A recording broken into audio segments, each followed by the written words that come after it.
요즘 우리 주위에는 갑자기 숨을 쉬지 못해서 쓰러지거나 돌아가시는 분들이 있습니다. 어떤 어린이는 학교에서 심폐소생술을 배웠는데 아버지가 갑자기 쓰러지니까 아버지 가슴에 대놓고 막 이렇게 압박을 해서 아버지를 살린 그런 일도 있었습니다. 이렇게 쓰러지시는 분들 이야기를 들어보면 쓰러지기 전까지는 전혀 몰랐다고 합니다. 자신의 건강이 이렇게 심각한 줄 몰랐는데 갑자기 숨을 쉴 수 없으면서 쓰러지면서 어떤 분은 돌아가시기까지 하는 것입니다.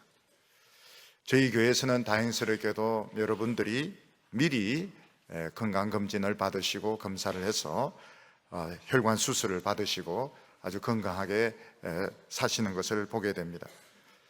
최근에 수술하신 장로님께 요즘 기분이 좀 어떠십니까? 이래 물어보니까 새 인생을 사는 기분이 든다 이렇게 말씀하시고, 옛날에 그런 심혈관을 가지고 비행기를 타고 외국에 막 다닌 이야기를 하면 의사가 어떻게 그런 위험한 일을 했느냐고 아주 놀란다고 말씀을 하십니다.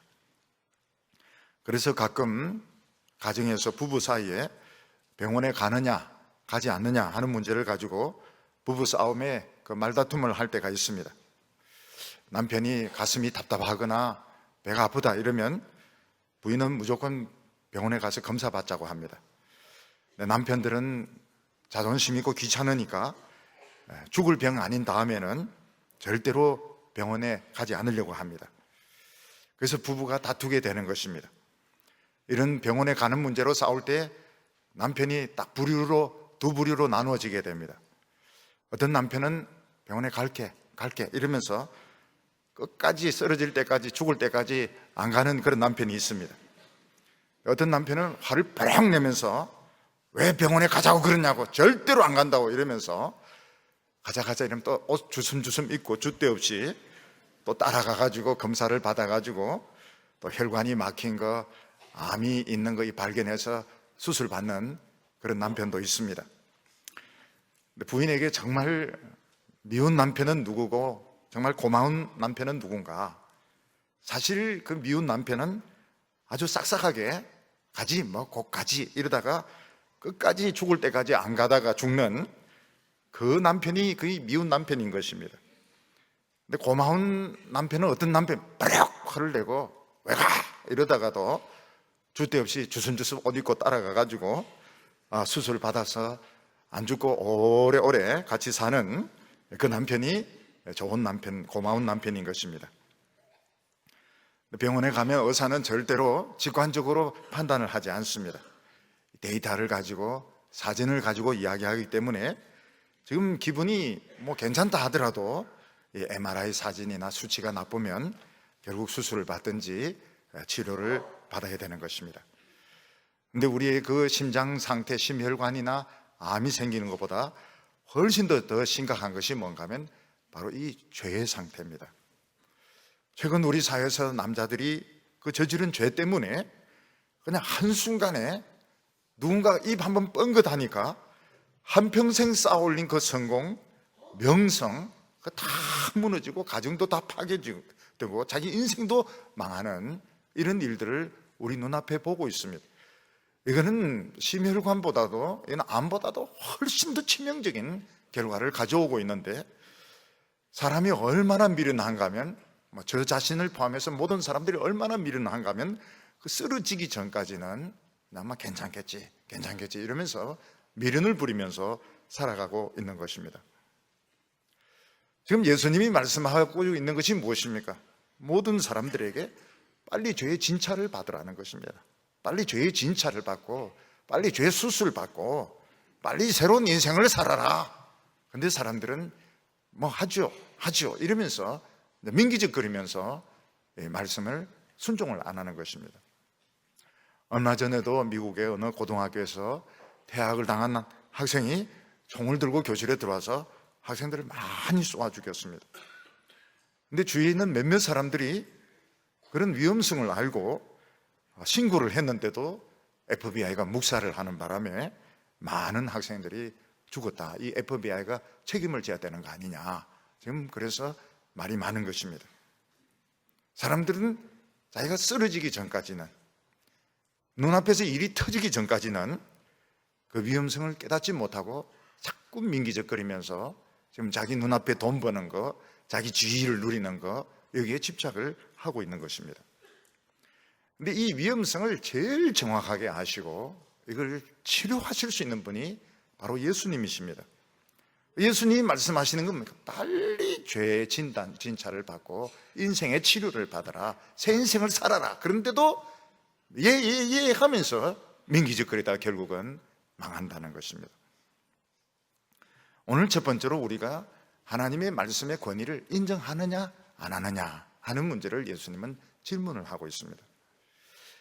교통사고가 당해서 사람이 많이 다쳤거나 병이 아주 심각하게 되었을 때 그 문제를 판단할 수 있는 사람은 교통경찰도 아니고 정치인도 아니고 의사입니다. 의사도 자기 혼자 직관적으로 판단하는 것이 아니고 사진 찍은 것을 보고 데이터를 가지고 이분이 사실 것인지 아니면 얼마 못 살고 돌아가실 것인지 판단을 하게 되는 것입니다. 근데 사람이 죽고 사는 것을 의사의 결정보다도 더 중요한 결정이 뭔가 하면 하나님의 말씀입니다. 하나님의 말씀이 죽는다 이러면 지금 아무리 건강하고 행복하고 지금 아무리 돈 잘 벌어도 결국 죽게 되어 있습니다. 또 하나님의 말씀이 산다 그러면 지금 아무리 빌빌거리고 지금 아무리 어려운 가운데 있더라도 결국 살게 되어 있습니다. 왜냐하면 하나님의 말씀이 데이터이고 하나님의 말씀이 사진인 것입니다. 그런데 사람들은 이것을 인정을 하지 않습니다. 예수님 당시에 예루살렘은 성전 장사를 통해서 엄청난 호황을 누리고 있었습니다. 로마가 세계의 평화를 가져다 주고 해적들을 다 없애는 바람에 유대인 명절에는 100만 명이 넘는 유대인들이 몰려와서 헌금을 하고 제사를 드리는 바람에 이 예루살렘의 경기는 정말 굉장히 경기가 호황을 누리고 있었고 그야말로 흥청망청이었습니다. 근데 예수님은 하나님의 말씀을 가지고 오셔서 어떻게 하셨습니까? 예루살렘에 장사하는 사람들을 다 내쫓으시고 그들의 의자나 탁자를 뒤집어 엎으시고 너희들은 이곳을 강도의 소굴로 만들었다고 말씀하셨습니다. 그리고 예수님은 그 다음날 무화과 나무를 저주함으로써 실제로 이 예루살렘이 저주받은 도시인 것을 예수님은 보여주셨습니다. 예수님께서 너희들이 이 성전을 기도하는 집이 아니고 강도의 소굴로 만들었다는 것은 항의의 표시가 아닙니다. 이 메시아의 판결인 겁니다. 대법관의 판결과 같은 것입니다. 지금은 상태가 돈을 많이 벌고 지금 세상적인 인정을 받고 있지만 그들은 결국은 죽는 것입니다. 망하는 것, 이건 판결인 것입니다. 그때 예루살렘 성전의 대제사장과 지도자들은 예수님에게 와서 항의를 했습니다. 당신이 무슨 권세로 이런 판단을 하느냐? 당신은 무슨 권세로 우리가 옳다 틀리다, 망한다 안 망한다 그런 판결을 내리느냐고 대들었습니다. 왜냐하면 유대 사회의 최고의 권위를 가진 결정은 이 대제사장과 서기관과 바리새인들이 모인 사내들인 공회에서 결정을 내리는 것입니다. 그리고 대제사장은 유대인들의 정신적인 지주였습니다.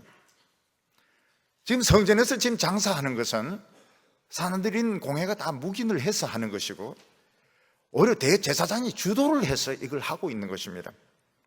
근데 이것이 다 합의가 된 것이고 이것이 유대 사회의 경제에 엄청난 도움이 되었습니다.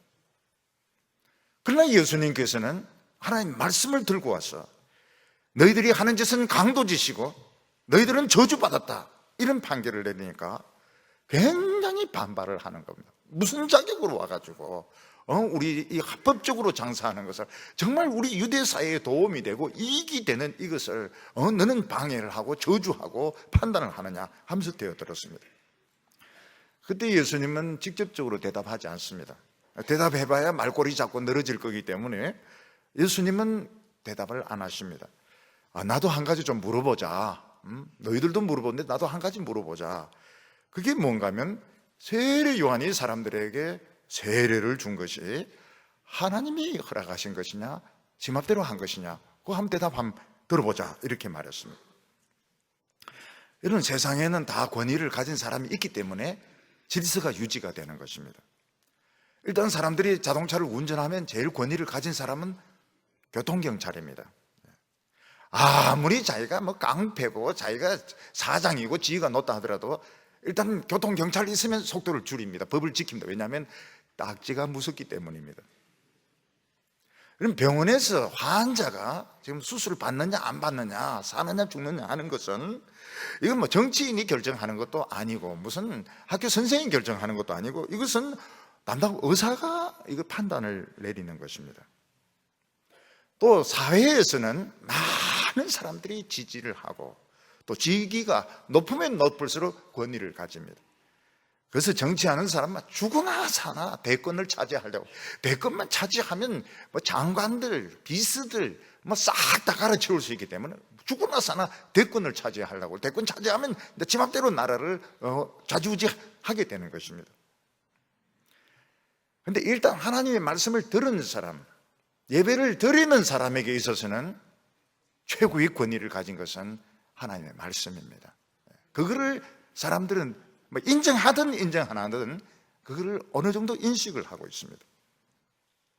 지금 유대인들은 하나님께 예배를 드리는 사람이고 하나님의 말씀을 들은 사람들이기 때문에 그들의 의식 속에는 하나님의 말씀이 최고다, 이제 이런 의식이 있는 겁니다.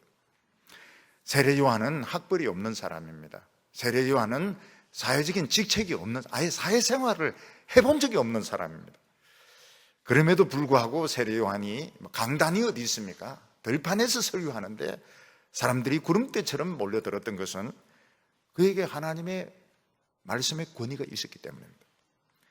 세례 요한이 설교하는데 직설적으로 사람들을 책망합니다. 인정사정은 없어요. 그래도 사람들이 눈물 뚝뚝 흘리면서 세례 요한의 말대로 강에 들어가서 세례를 받았던 이유는 세례 요한의 그 설교에 하나님의 말씀에 권위가 있었기 때문입니다. 그래서 유대 지도자들이 예수님에게 우리가 지금 유대인들 위해서 얼마나 많은 노력을 하고 있느냐, 이게 우리에게 얼마나 유익하냐, 근데 네가 무슨 자격을 가지고 옳다 틀리다고 판단하느냐 이랬을 때 예수님께서 내가 한번 물어보자. 요한의 그 세례가 하나님이 허락하신 것이냐 지 맘대로 하는 것이냐, 그 한번 답변을 한번 해보라고 말했습니다. 그 말을 뒤집으면 뭡니까? 너희들이 하나님의 말씀의 권위를 인정하는지 안 하는지 그거 한번 물어보자는 것입니다. 뭐 긴 이야기 할 필요 없이, 너희들이 뭐 이렇건 긴 이야기 할 필요 없이 하나님의 말씀의 권위를 인정하는지 아닌지 그것만 한번 답변해보라는 것입니다. 근데 유대 지도자들은 고민에 빠졌습니다. 왜냐하면 그들은 하나님의 말씀을 안 믿는 사람들입니다. 우리 하나님 말씀 안 믿는다, 세례 요한의 세례 안 믿는다 그러면 하나님도 안 믿으면서 대제사장을 해? 하나님을 안 믿는다고 하면서 율법을 가르쳐? 이 나쁜 놈의 자식들 어디 있나? 백성들이 다 돌을 쳐 죽이거든요. 그게 이제 겁나는 것입니다. 오늘로 치면 나 하나님 말씀, 너 하나님 말씀도 안 믿는 게 너 총회장 해? 말씀도 안 믿는 게 대표 기도해? 너 말씀도 안 믿는 게 설교를 해? 그냥 교인들이 돌로 쳐 죽인다는 겁니다. 그러니까 지도자들이 타락했을 때는 교인보다 훨씬 수준이 떨어지는 겁니다. 목회를 하면서 늘 느끼는 게 뭔가 하면 목사나 장로들이 교인보다 훨씬 수준이 떨어지는 거예요. 안 믿어요, 안 믿어. 근데 그 말을 안 합니다. 왜냐하면 사람들이 벌써 화를 내기 때문에. 근데 그들이 그럼 우리 하나님 말씀 믿는다, 세례 요한의 세례 믿는다 이러면 어떻게 됩니까? 지금까지 산 게 믿는 게 아닌데 그들이 돈을 주고 대제사장이 되고 돈을 주고 제사장직을 팔고 돈을 받고 이게 믿음이 아닌데 또 어떻게 그걸 인정을 합니까? 그래서 유대 지도자들이 뭐라고 말합니까? 모르겠다 이렇게 말합니다. 모르겠다고. 어떤 사람이 지금 몸에 지금 병이 있는 것 같아요. 그래서 묻습니다. 너 병원에 갈래 안 갈래? 모르겠다 그래요. 모르겠다. 무슨 병이 있는 것 같긴 한데 가긴 싫다는 거예요. 가서 검사 받고 이걸 귀찮다는 거예요. 뭐 주사 바늘 찌르고 뭐 사진 찍고 귀찮다는 거예요. 모르겠다고 이야기합니다. 지금 어떤 청소년이 총질을 할 것 같아요. 그래서 경찰에 이야기하면 저 청소년이 좀 사고를 칠 것 같은데 어떻게 할 거냐고. 모르겠다고 그래요. 모르겠다고. 예. 지금 뭐 총은 이제 다 합법적으로 가지게 된 거고 총질을 할지 안 할지는 지 마음에 달린 것이고 모르겠다고 말합니다. 요즘 청년들에게 너 앞으로 어떻게 살아갈래? 모르겠다고 그래요. 모르겠다고.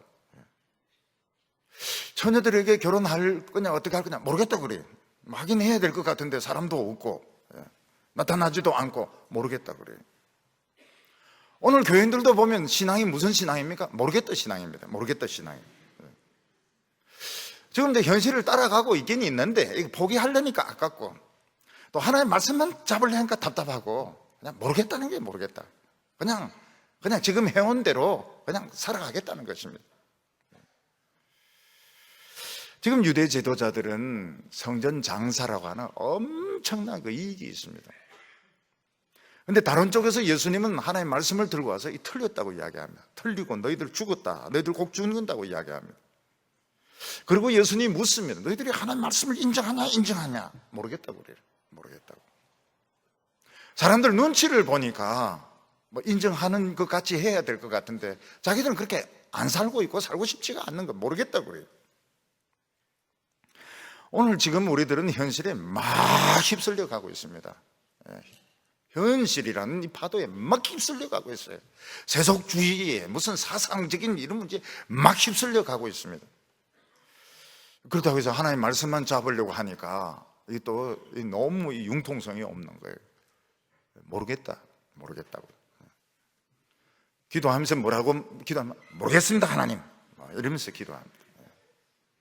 신앙이 모르겠다 신앙입니다. 모르겠다 신앙이 뭡니까? 책임지지 않겠다는 거예요. 책임지지 않겠고 결단을 내리지 않겠다는 겁니다. 그리고 그냥 지금 하는 대로 그냥 대충 살아가겠다는 뜻입니다. 오늘 두 번째로 예수님께서는 세상과 하나님 말씀 속에 중에서 어느 것이 더 중요한지 분명히 말씀하셨습니다.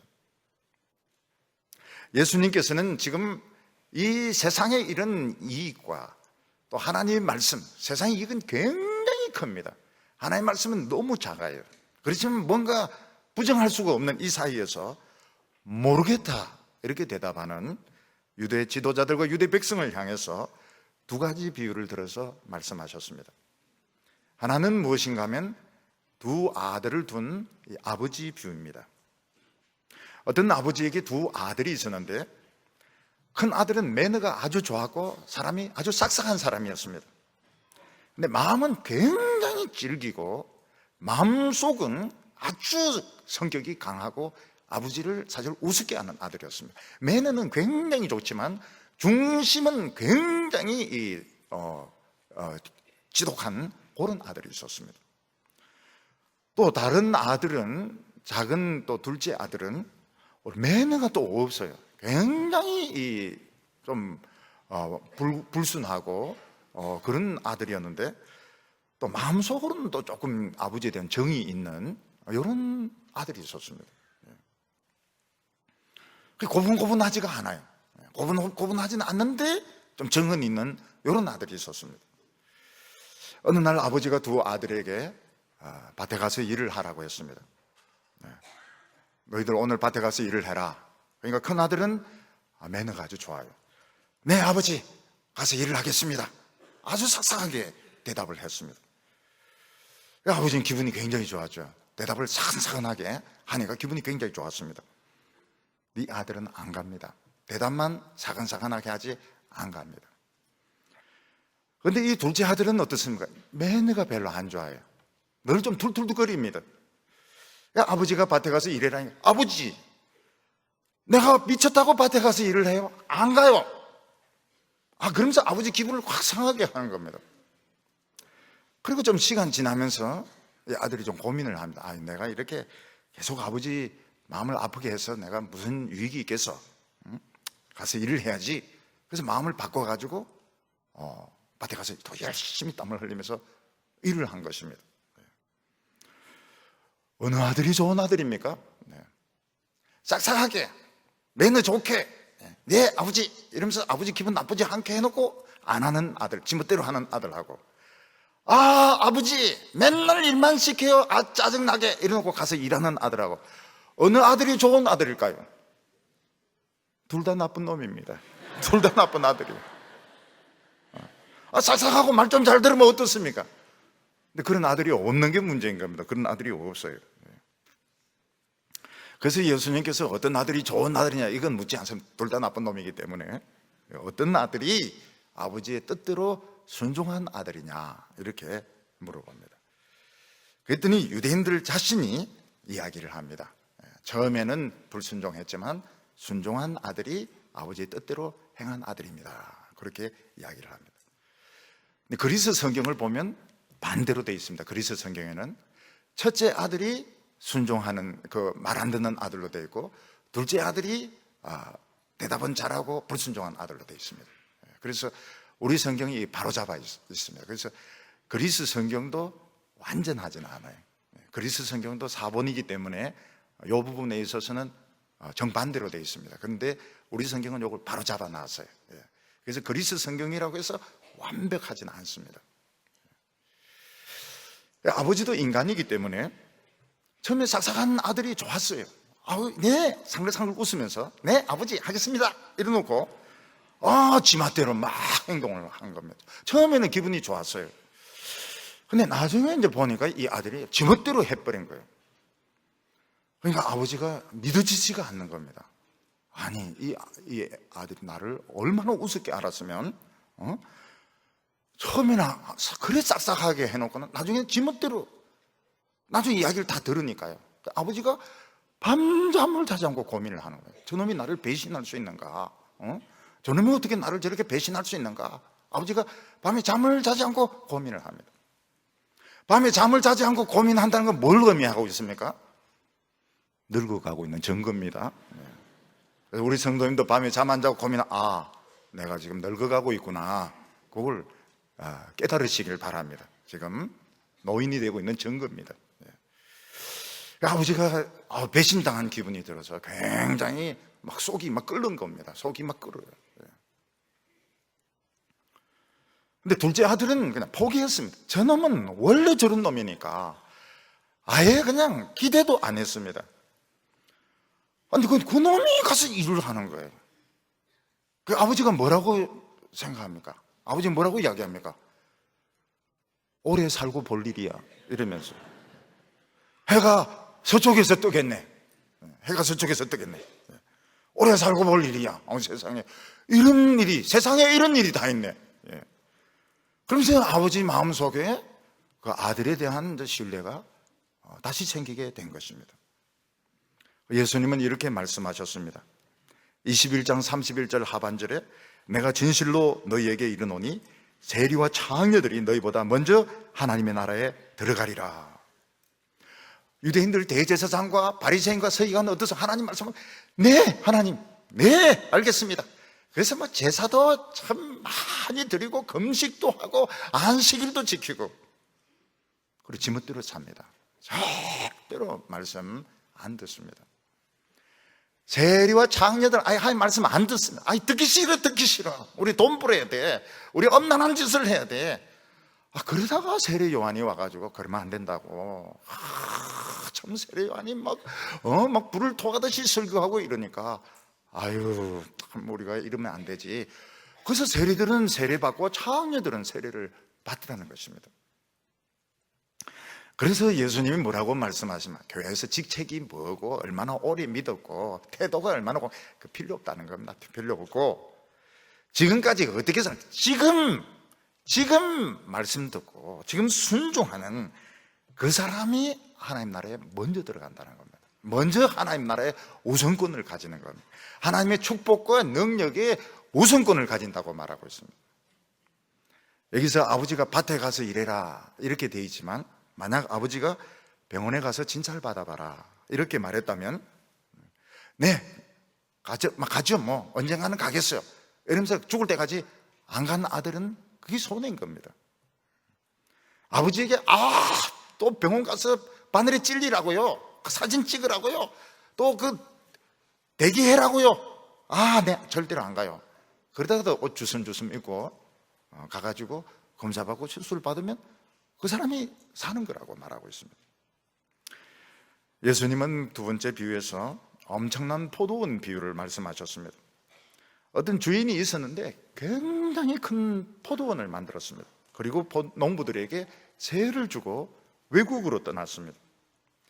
요즘으로 치면은 큰 자동차 회사, 군산 GM 자동차, 울산 자동차 회사, 현대 자동차 회사 이런 걸 만들어 놓고 경영자와 노동자들에게 맡겨놓고 주인은 외국으로 간 것입니다. 33절에 보면 다른 한 비유를 들으라. 한 집 주인이 포도원을 만들어 산 울타리를 두르고 거기에 접지 않은 틀을 만들고 망대를 짓고 농부들에게 세를 주고 타국에 갔더니 어마어마하게 큰 포도원을 만드는데 농사도 잘 되었습니다. 주인은 외국에 가서 한 번도 온 적이 없습니다. 근데 주인의 요구가 있는데 포도철이 되었을 때 일부를 달라는 것입니다. 일부를 달라는 것입니다. 이 주인이 이 포도를 외국에 가져가겠다는 게 아닙니다. 일부를 달라고 함으로써 이 포도원은 주인의 것이다. 너희들 노동자들의 것이 아니고 너희들의 경영자들의 것이 아니고 주인의 것이다. 이 소유를 확인하려고 하는 것입니다. 그리고 일부는 주인의 뜻대로 쓰겠다는 거예요. 너희들 마음대로 쓰는 것이 아니고 일부는 주인의 뜻대로 쓰겠다. 이게 주인의 계약이었고 주인의 요구사항이었습니다. 근데 세든 농부들이 보니까 이게 수입이 엄청나고 사실 자기들이 일을 다 한 거거든요. 그래서 이 주인은 또 오지도 않고, 그래서 이 노동자들이 생각한 게 뭔가 하면 경영권만이 아니고 소유권까지 뺏기로 결정한 것입니다. 주인이 오지도 않고 포도를 내놔라 이러는데 다 차지하고 싶은 겁니다. 우리 포도원을 만들고 싶은 거예요. 주인이 종을 보내서 일부를 떼가는 것이 이게 굉장히 기분이 나쁜 거예요. 이게 아까운 겁니다. 그래서 주인이 종을 보내었습니다. 내 포도원이니까 일부를 내놔라 이러니까 그 노동자들이 이제 짜고 이 종들을 때리고 죽이고 돌로 쳤습니다. 때리고 죽이고 돌로 쳤습니다. 아이들에게 선생님이 묻습니다. 너 오늘 잘못했으니까 맞을래, 터질래, 깨질래 이렇게 하면 애들이 굉장히 고민을 합니다. 어느 게 덜 아플까? 맞는 거, 터지는 거, 깨지는 거 어떤 것이 덜 아플까 막 고민을 하게 되는데 이 포도원 그 농부들이 그렇게 했습니다. 때리고 죽이고 돌로 쳐가지고 아주 그냥 초죽음을 만들어서 돌려보낸 겁니다. 그게 뭔가 하면 이 포도원은 우리 거다. 우리 거다. 우리가 경영했고 우리가 농사 지었으니까 주인 너 간섭하지 말라. 우리 거다. 그리고 우리가 얼마나 사나운 사람인 줄 알아? 우리가 얼마나 대단한 힘을 가진 사람인 줄 알아? 주인 너 포기해. 그렇게 해서 때리고 죽이고 돌로 쳐가지고 보낸 겁니다. 근데 문제는 이 주인이 소유권을 포기를 안 하는 겁니다. 더 많은 종을 보내었습니다. 그랬더니 포도원 근로자들이, 포도원 농부들이 짭니다. 짜가지고 이번에 거의 전쟁에 가까울 정도로 이들을 공격해가지고 더 많은 사람들을 때리고 더 많은 사람들을 죽이고 더 많은 사람들을 돌로 쳐가지고 초죽음을 만들어서 돌려보냈습니다. 우리가 만만한 사람이 아니라는 거예요. 우리가 얼마나 힘이 있고 똑똑하고 대단한 사람인가. 야 주인 너는 간섭할 생각하지 마라. 이는 우리 거다는 겁니다. 근데 주인이 너무너무 어리석은 짓을 한 겁니다. 그게 뭔가 하면 아들을 보낸 겁니다. 이들을 설득하려고 아들을 보낸 겁니다. 외아들이 온 것을 딱 보니까 농부들이 다 계산이 되지 않습니까? 상속자를 죽여버리면 결국 상속자가 없으니까 자기들 끌이 되니까 이 외아들을 잡아가지고 포도원 밖으로 끌고 가서 못을 박아 죽인 겁니다. 창으로 옆구리를 찔러서 죽인 것입니다. 그런데 이 농부들이 몰랐던 것이 뭔가 하면 이 주인이 엄청난 군대를 가진 왕이었던 것입니다. 근데 왕이 이 농부들에게 이런 혜택을 준 이유가 뭡니까? 지금까지 없었던 포도원을 만들어주고 또 그 수익을 가지게 하고 또 종들을 보내고 또 종들을 보내고 아들까지 보낸 이유가 무엇입니까? 그들의 나쁜 본성을 버려서 착한 사람이 되도록 하기 위해서 그렇게 했던 것입니다.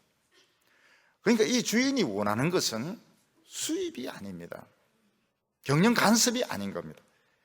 너희들 지금까지는 너무 가난해서 성질이 못됐고 이기적이었는데 이제는 이 포도원 이렇게 많은 농사를 짓고 이렇게 돈을 버니까 이제는 좀 착한 사람이 되어라.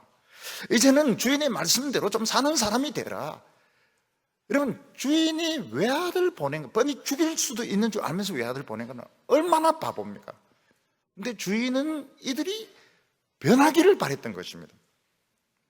그러나 그들은 변화되기를 거절했습니다. 그 수익에 눈독이 들어가지고 아들을 포도원 밖으로 끌고 가서 못 박아서 죽였습니다. 결국 이 주인은 어떻게 하면 그 군대를 끌고 와서 다 죽입니다. 다 죽이고 정말 이 주인에게 감사할 수 있는 그런 다른 농부들에게 이 포도원을 주었다고 말하고 있습니다. 여러분, 이 세상은 하나님의 포도원입니다. 하나님 이 세상에 많은 땅을 주시고 많은 부를 주시고 많은 지식을 주시고 또 오늘 현대에 와가지고는 사람들이 엄청난 그런 편의와 그런 물질적인 복을 누리게 되었습니다. 선지자를 보내고 목회자를 보내고 하나님의 아들을 보내었습니다.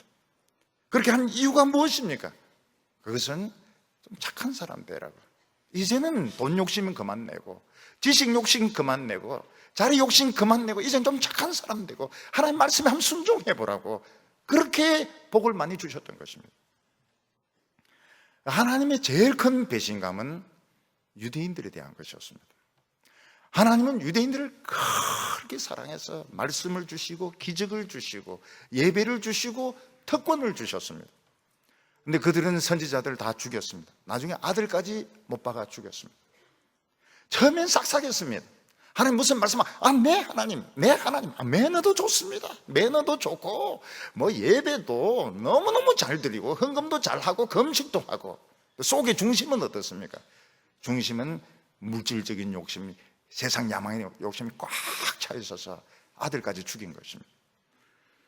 하나님이 물론 주무시지는 않죠. 여호와는 주무시지 않는다 하지만 밤에 밤잠을 못 자고 고민한 게 이 문제인 겁니다. 너희들이 그렇게 나를 배신할 수 있냐? 그렇게 배신할? 나는 그렇게 사랑했는데, 그렇게 헌신적으로 모든 것을 다 주었는데 하나님이 밤잠을 못 주무실 정도로 고민을 하셨던 것입니다. 그리고 하나님이 이방인들에게 복음을 주셨습니다. 이방인들은 뭐 매너고 야만족들 아닙니까? 언제 하나님을 알았습니까? 화도 치고 술 마시고 말이죠. 제사 지내고 그랬던 사람들이 교회 와서 설교를 듣는 거예요. 설교를 듣고 말씀을 듣는 거예요. 하나님 뭐라고 말씀하십니까? 오래 살고 볼 일이다. 하나님 물론 오래 사시죠. 오래 사시는데 하나님 그렇게 말씀하십니다. 오래 살고 볼 일이다. 오래 살고 볼 일이다. 참 놀랄 노자다. 저 인간들이. 옛날에는 막 술 마시고 행패 부리고 말이죠. 거짓말하고 이랬던 사람들이 교회 와서 하나님 말씀 듣고 눈물 흘리고 진짜 욕심 버리고 이런 거 보니까 놀랄 노자라고. 하나님도 오래 살고 봐야 되겠다고 그런 말씀을 하시는 겁니다. 하나님께서 우리에게 교회를 맡기시고 이 교회가 목사 겁니까? 장로 겁니까? 우리에게 맡기시고 직장을 주시고 우리에게 지식을 주시고 세상에 참 많은 물질적인 복을 주신 것은 우리가 똑똑하고 잘나서 그런 거야. 이제는 좀 착한 사람 돼봐라. 이제는 하나님의 말씀대로 한번 살아봐라. 이 세상에 우리 거 아무것도 없습니다. 교회가 목사 장로 결정했다 해서 되는 게 아닙니다. 이건 다 하나님의 포도원입니다. 이 세상도 다 하나님의 포도원입니다. 근데 우리가 어떻습니까? 하나님이 한국 진짜 사랑하셨습니다. 우리 대한민국에 복이란 복은 다 주시고 한국 교회에 부흥의 축복은 다 주셨습니다. 네, 하나님이 쏘으신 거예요. 돈을 벌면 벌수록 더 벌려고 합니다. 가지면 가질수록 더 가지려고 하고요. 높아지면 높아질수록 더 높아지려고 하고요. 배우면 배울수록 더 교만하고 더 잘난 체하고 더 똑똑한 체하고요. 하나님의 종들을 죽이고 교회를 자기 것으로 만들고요. 교회를 자기 자식에게 물려주고요. 당에 목사와 장로가 짜면 모든 것을 다 하려고 하고요. 하나님께서 굉장히 쏘으셨죠. 굉장히 쏘으셨죠. 여기서 예수님 뭐라고 말씀하십니까? 그렇게 이 포도, 진짜 먹을 것이 없는 그 농부들에게 이 포도원을 만들어줘서 경영권을 다 주고 수익도 상당한 것 다 줬습니다. 단지 주인이 따로 있다는 걸 인정하고 일부는 주인이 쓰겠다는 건데 그걸 인정을 안 하는 거예요. 전부 자기 뜻대로 해야 된다는 거예요. 그래서 다 죽입니다. 전부 다 죽이고 이제는 제때 열매를 바칠 만한, 제때 열매를 바친다는 게 뭡니까? 주인이 그걸 인정을 하고, 그리고 주인의 뜻대로 군지렁거리지 않고 토달지 않고 주인은 주인의 뜻대로 하도록 인정하는 그 이방인들에게 이 포도원을 맡기겠다고 말씀하셨습니다. 하나님께서 그렇게 해서 우리 한국을 택하셨어요. 한국을 사랑해서 최고의 포도원을 만드는데 더 도둑놈인 겁니다. 유대인보다 더 도둑놈인 거예요. 교회를 아예 자기가 개인적인 것으로 만들어버립니다. 그냥 쥐고 흔들어요. 지위가 있으면 그걸 지 것으로 만들고, 돈도 자기 것으로 만들고, 온 세상에 자기가 주인이 되려고 더 도둑놈인 거예요. 그들은 망하게 됩니다. 결국은 망합니다. 왜냐하면 주인이 아니기 때문에. 세던 사람은 결국 나가야 돼요. 남의 건물에 세던 사람이 주인을 쫓아내고 아무리 리모델링하고 그렇게 해도 결국 법원에서 판결 내리면 나가야 돼요. 나가야 되는 겁니다. 자기 거 아니에요. 오늘 이 세상에 우리 건 아무것도 없습니다. 하나님이 우리를 사랑하셔가지고 이제 좀 착한 인간 되라고, 이제 좀 겸손해라고, 이제 좀 하나님 말씀대로 좀 살아보라고 보돈을 그냥 전적으로 맡긴 겁니다. 더 지껏 만들어 놨어요. 더 지가 잘난 줄 알아요. 하나님 또 속으신 겁니다. 오늘 세 번째로 예수님은 건축자의 버린 돌의 이야기를 하셨습니다. 여기 보면 아주 그 탐욕스러운 한 건축업자의 이야기가 나오게 됩니다. 이 건축업자는 주인의 부탁을 받아서 집을 지어주는 사람이었습니다. 주인은 엄청난 부자인데 한 건축업자하고 계약을 맺어가지고 재료는 무한대로 써라, 돈도 무한대로 써라. 단지 조건이 하나 있는데 모퉁이 돌만은 주인이 준 그 돌을 써야 된다. 그게 조건이었습니다. 이 모퉁이 돌은 이 건물 전체가 주인의 것이라는 표시였습니다. 그리고 이 모퉁이 돌은 주인의 모든 축복이 오는 정표였던 거죠. 모퉁이 돌 하나입니다. 그러니까 주인은 이 건축업자하고 계약을 맺으면서 재료는 무한대로 쓰고 건물도 너가 원하는 대로 지어라. 단지 모퉁이 돌만은 하나님이 주시는 돌을 쓰라고 했던 것입니다. 그런데 건축업자가 가만히 보니까 이 모퉁이 돌이 마음에 안 드는 겁니다. 이 모퉁이 돌, 요거 때문에 이 건물이 자기 마음대로 안 돼요. 또 요거 때문에 자기 이름이 덜 나는 겁니다. 그러니까 이 모퉁이 돌이 굉장히 거추장스럽게 된 겁니다. 우리 경상도 말로 긁어친다 이런 말 하지 않습니까? 여기 굉장히 긁어치는 거예요. 이게 아주 요거 때문에 건물이 모양이 안 나고요. 요거 때문에 내 이름이 안 나고 요거 때문에 이게 지금 기분이 상하는 겁니다. 그래서 이 건축업자가 주인이 안 볼 때 그 돌을 버렸습니다. 그냥 버린 것이 아니고 침을 탁 뱉고요, 발로 차고 망치로 깨가지고 흔적도 없이 흩어버렸던 것입니다. 이제 그 돌은 없어져 버렸어요. 그리고 이 건축업자는 자기 마음대로 멋진 빌딩을 세운 겁니다. 이제 자기 이름을 이제 거기 탁 박아놓은 것이죠. 근데 문제는 그 버린 돌이 죽은 돌이 아니고 살은 돌인 겁니다.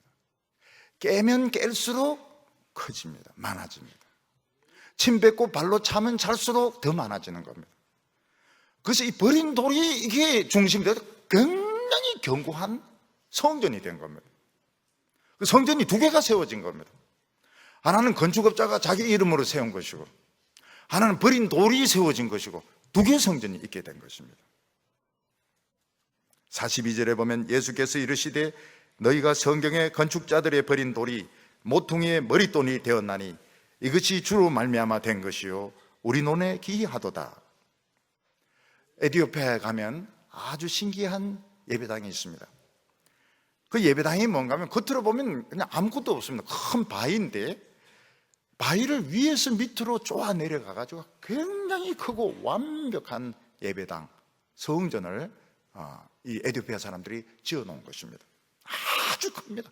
굉장히 큰 바위를 위에서부터 쪼아 내려가 가지고 그 돌 안에 큰 성당이 있습니다. 그냥 보면은 돌인데 가까이 가서 보면은 이게 예배당인 겁니다. 그럼 왜 그렇게 만들었냐 물어보니까, 제가 직접 물어본 건 아닙니다. 기자들이 물었겠죠. 이슬람 공격에 대비해 가지고 겉으로는 안 보이도록 해가지고 돌을 이제 파고 들었는데 굉장히 큰 돌로 된 성당을 지은 것입니다. 여기 보면 두 성전이 있습니다. 하나는 이 건축업자가 자기 마음대로 계약을 깨고, 주인하고 계약을 깨고 모퉁이 돌을 빼버리고 자기 멋대로 지은 멋진 화려한 건물, 예배당, 성전이 있습니다.